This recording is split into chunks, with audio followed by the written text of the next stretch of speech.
Tuwang-tuwa ako nung naging gold siya. But here we are, Filipinos, we are known for, kapag merong naging successful, ang pinapakialaman, personal na buhay. Nakakagigil. Although we're not sure about the whole story. And if that is true, kung ano man yun, syempre we don't agree with those kinds of things. Right? Pero people, especially us, ito yung problema sa atin.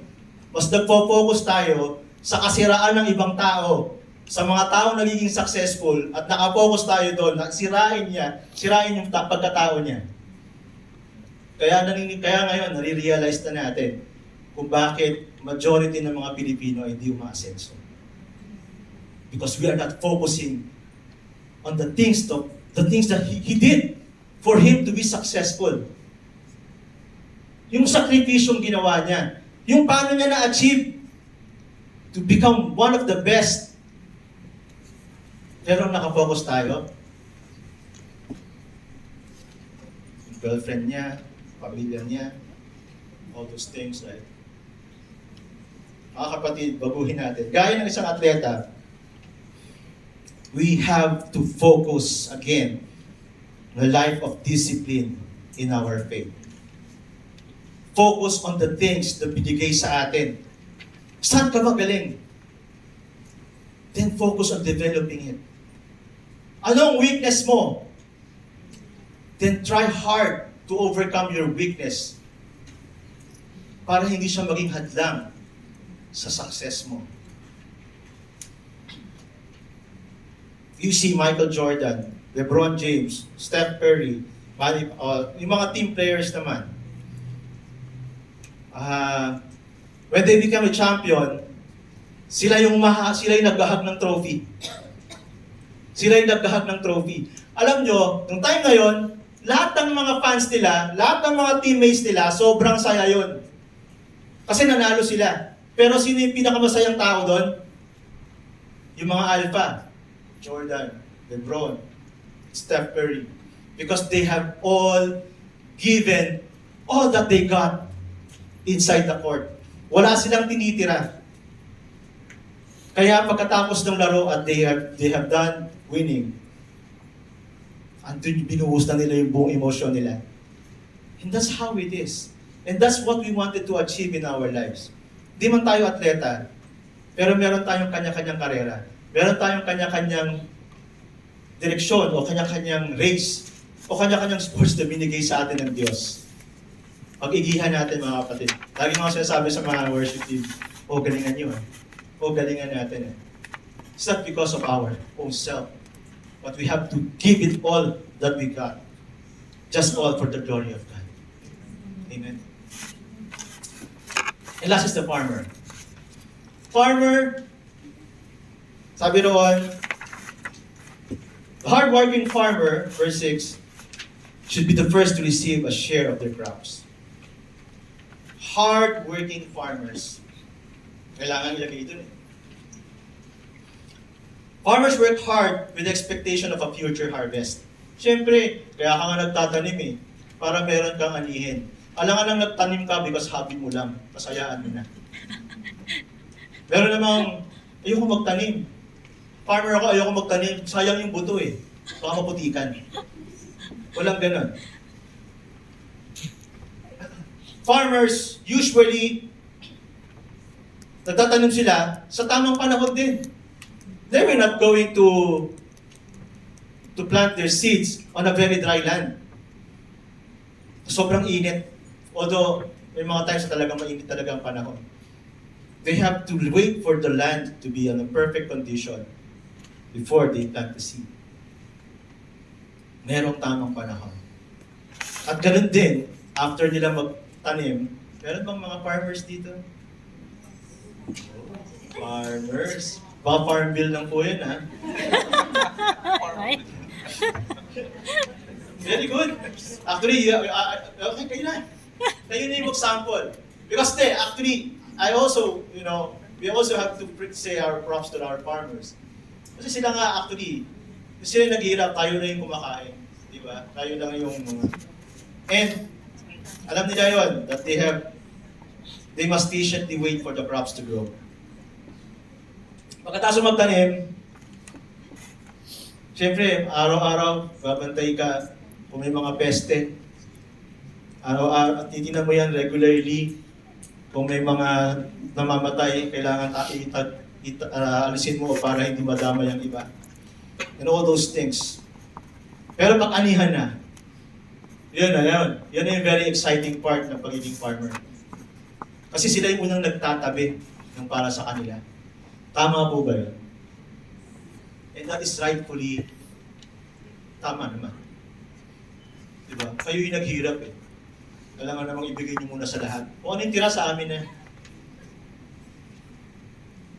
Pero anong preparasyon na ginagawa ng mga farmers bago sila magtanim? Prepare the land, where they put the seeds. Sabi mga kanina, may tamang panahon na dapat na pagtatanim. Hindi dapat sobrang init para healthy yung mga lupa. They regularly water the plants or their seeds. Huwagin yung mga ibon para hindi kainin yung mga crops. Hindi kainin yung mga tanim nila. And most of the time, they're just waiting. Na sana wag bumagyo. Dahil kawawa, sayang naman kung masira lahat ng mga tanim nila. Ito ang lagi nilang binabantayan. At katapos ng bagyo, kung mangyari man, they go back to the field and they have to plant it over again. Tingnan ng mabuti ang kanilang mga tanim. Sabi nga, they are very hardworking, kaya nga nabuo yung kantang magtanim ay di biro. Maghapong na kayo ko. Iba pong pagiging plantita sa pagmagsasaka. Plantita. Farmers go to the field. Mainit, maputik, may mga ligaw na hayop, mga amoy pawis, mga amoy araw, mga amoy kalabaw. Pero hindi po sinabi ni Paul na maging literal tayong maging farmers. Sinabi lang na we need to understand and apply that kind of hard work and dedications like them. Tayo bilang mga Kristiyano, we require dedication, again, at effort. Like the farmers who work tirelessly sa field, kailangan din po natin maging diligent in working or doing our work with God, for God, and of God. Whether it's serving others, whether it's sharing the gospel, or growing in our personal walk with God, it requires commitment. It requires perseverance. And we cannot see and force harvest overnight. Gaya nga sinabi ko kanina. Ang harvest, hindi yan nangyayari overnight. Tanim ka po ngayon, don't expect na tomorrow. Ibunga na. Yan. It happens in its own time. At merong waiting period. Merong tamang panahon. Hindi pwede mapaaga ka at hindi rin pwedeng malate ka rin mag-ani. You should know where's the right time to harvest. At yung waiting na yan, usually, ano kakambal ng wait? Patience. Usually, anong wala tayo? Patience. Yan tayo, wait. Pabigat nga pabigat eh. Iba yung wait na yun. Patience. At hope. Hope will always be there, kasama ng patience. Farmers understands harvest comes in its own time. In the same way, we may not also always see immediate result sa ating spiritual efforts. Excuse me. Gaya ng isang farmer, dapat magdilig. So natutuyuan na po yung speaker.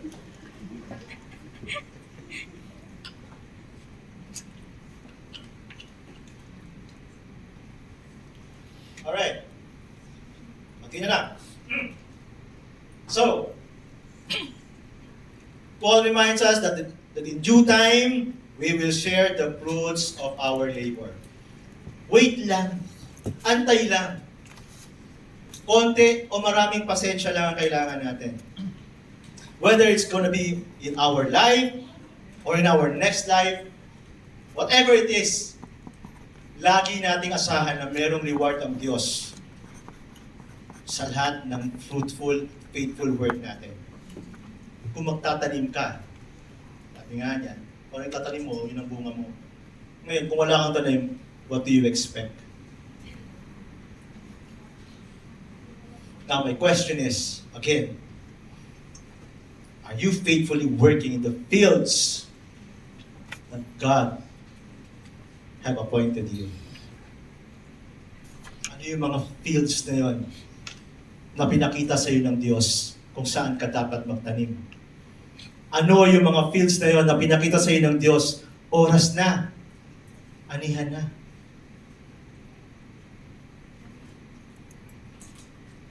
Are you willing to be patient?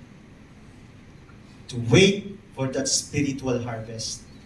And are you ready? And do you know when is the time to that spiritual harvest?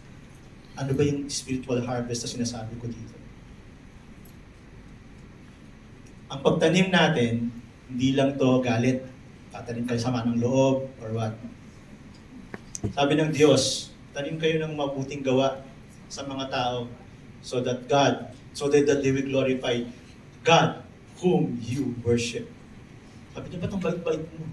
Bakit hindi ka nagagalit? O bakit iba yung pananaw mo sa mga sitwasyon na usually nagre-rebelde ang mga tao, usually nagagalit ang mga tao, usually mainit ang mga ulo ng mga tao, ba't ikaw kalmado ka lang?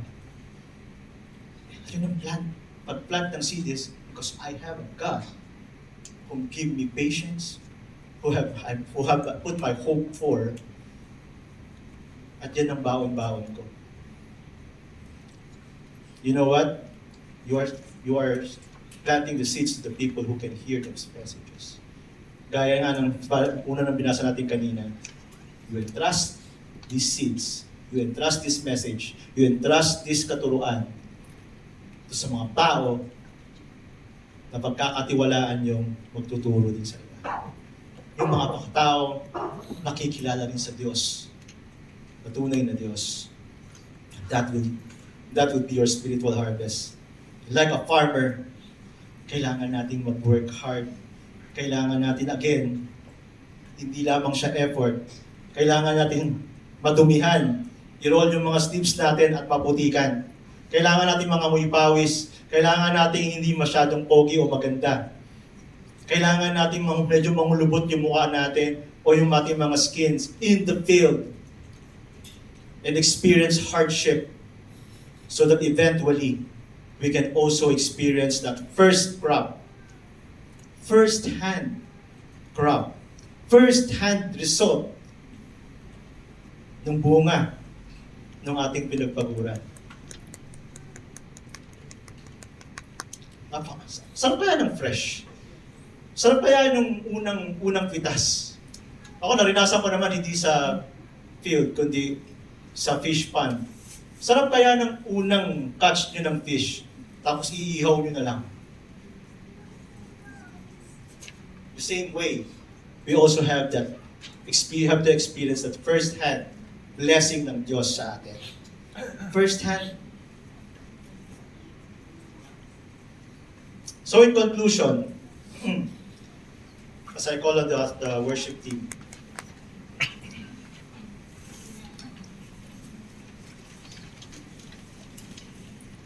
Paul's message to Timothy is a call for every believer. Para lahat tayo mag-endure, to stay disciplined, work diligently sa ating Christian journey. Like a soldier that teaches us to endure hardship, stay focused tayo sa ating Diyos. Just like an athlete that reminds us to the importance of discipline and obedience, as well as for the farmer.